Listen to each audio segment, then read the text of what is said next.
Well, welcome back to my series of Minecraft on the PlayStation 3.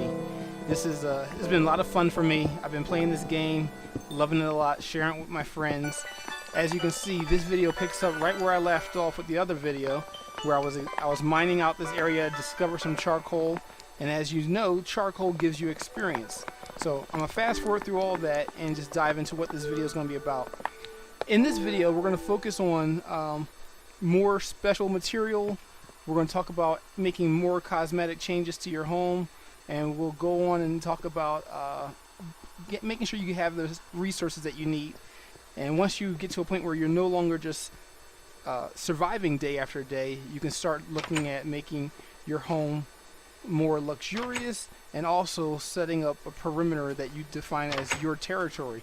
So as you invite other people to your world, they'll know clearly what you've marked as your territory. And like primitive cultures, we simply build a wall. So we're going to go into that.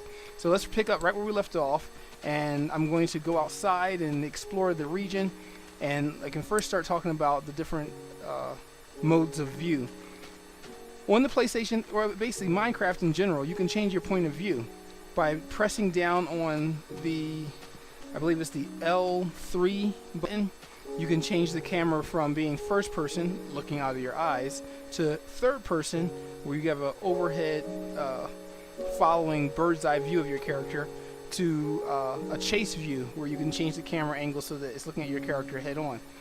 Some people like playing games in third person where they can actually see their character, so I'm going to show you what that looks like as I bring down this tree.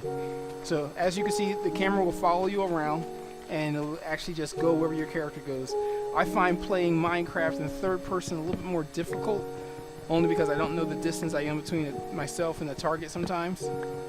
So as you can see, to me it's best to work in first person view when I'm actually looking at the target through my own eyes, as if I'm there in the game. So as you notice, you have a certain reach in which you can affect the world, so make sure that you understand that range is limited. I think it's like 4 blocks away as far as you can actually strike. So, any rate, so that was the camera angle. Again, you got first person view, third person view, and chase view, where you have the camera in front of you and you're moving toward it. Now, the next thing I want to talk about is after you set yourself up where you're having your shelter and you have your resources nearby, you want to constantly sustain those resources. So you want to go out, after you plant your tree, you want to go out and gather enough wood so you can maintain your daily activity per se. So I'm gonna fast forward. We're done bringing in some wood, so now we're talking about that wall. I'm gonna grab some stone, really basic stuff. You can make it more glamorous later, but as you prepare to allow other players into your world, you want to mark your territory. So what I like to do is I put down a wall.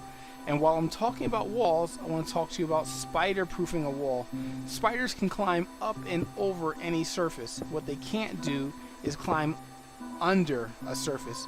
So when you make your wall, you want to make it at a height where you can move and navigate around it, where you don't allow too much shade for other creatures to hide under, but you want to make that ledge so that the spiders, if they try to climb up the wall, they have a bit of a ceiling that they can't get past.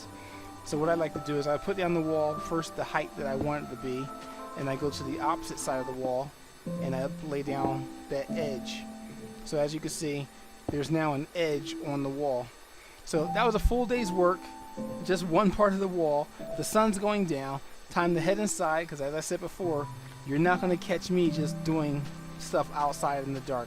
I don't play Minecraft that way. It cracks my sons up when they're ready to say, "Daddy, you're being scared." I'm like, yeah, I just like to survive. I like to play the game where I don't risk death. That's just my personal preference. But if you like a certain level of difficulty, feel free to wander around outside at night. I guarantee you the action will be non-stop. So, back to cosmetic changes. I'm back inside, and also you want to get into the habit of shutting doors behind you.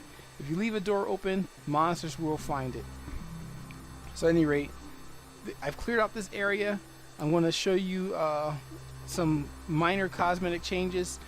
First number of things that you have to do is you have to have enough light in the area so that there's no chance of monsters spawning in these shadowy areas. And once you have enough light, you can then make creature comforts. I like to add like a banister to any stairwell. It just makes it look better. I kind of grew up in houses that always had a banister, so to me that's my symbol of a proper staircase. So first I'll take a look at the area. How much space do I need to build? About how much wood I'm going to need. And the way I make a banister, I take blocks of wood, turn them into fence posts, and take those fence posts and just lay them out in a straight line. So that's what you see me doing here, gathering the fence material. And as you see, it takes like 2 stacks of 3 to make one fence. Well, 2 fences actually. So once I have that, I go into position and put down that banister. Now, I'm not going to bore you with all those details, but basically you're going to make your home look the way you want. That's the greatest thing about Minecraft. You're making an environment that fits your style. So like I said, put a fence down. That'll make a banister. It just wraps around the actual staircase. So I finished that. Fast forward, take a look at it, and you'll see that it looks a little more like a home, you know? So let's see what else I want to talk to you all about. Talked about the resources, talked about changing the view, making spider-proof walls. And as you can see, I've been working all day. It's nighttime now. I'll take this stone out that I was preparing for something else. Always keep food working in your oven.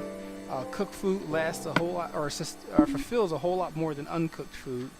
And now that I've started pretty much all the creature comforts, I can now get into mining again. You don't want to start mining until you've got the basics: shelter, food, light, and a resupply of resources.